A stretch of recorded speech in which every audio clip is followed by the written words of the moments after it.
hey, Sister Helen, you want to be a pen pal somebody on death row? And I said, sure, I'll do that.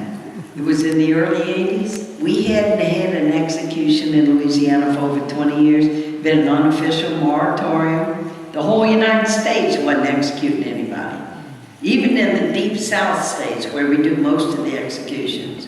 So I think I'm getting an invitation to be a pen pal to somebody. So I say, well, yeah, sure, I could write. I was an English major. I could write some nice letters and, you know, maybe send a poem or something like that. I never dreamed they were going to kill this person, much less that I was going to be there.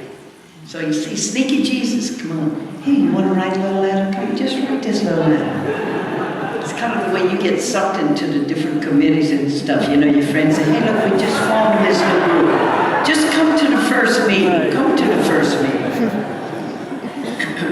So I wrote the man on death row. His name is Patrick Saunier, and he wrote back. So I wrote, he wrote. And from his letters, I realized he didn't have anybody to come visit him. So I wrote him one time and I said, look, I'll come see you sometime. I thought I was going to do like a little end run. Go see the guy in the prison, but I'm not changing my ministry and what I'm doing at Hope House, working at the Adult Learning Center, helping people find jobs. Oh, well, in return mail, he's so excited. And here we come to Sneaky Jesus Part 2. Because he said, well, sister, I'm a Catholic and you're a nun. Would you be my spiritual advisor? So I said, sure. And I fill in the little forms. I have no felonies, you know, fill it all in, send the papers in. And 2 years later, he's going to be killed in the electric chair at midnight. And at 5:45 in the evening, everybody's got to leave the death house except the spiritual advisor who will be with him when he dies, and it's going to be me. And you know, just the way grace works, my image of grace, that grace comes up under us as we need it, that we can't anticipate it.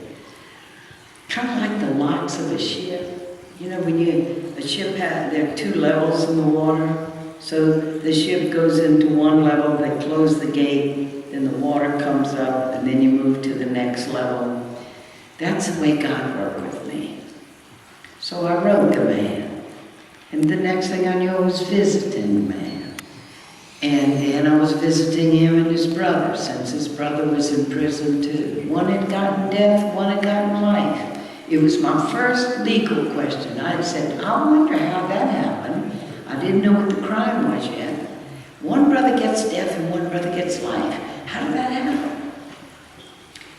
And the Saunier case, which is the first story written in Dead Man Walking, is more complex than this.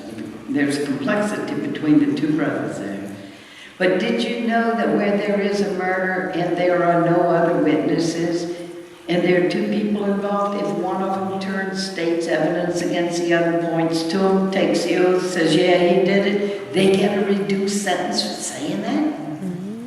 And how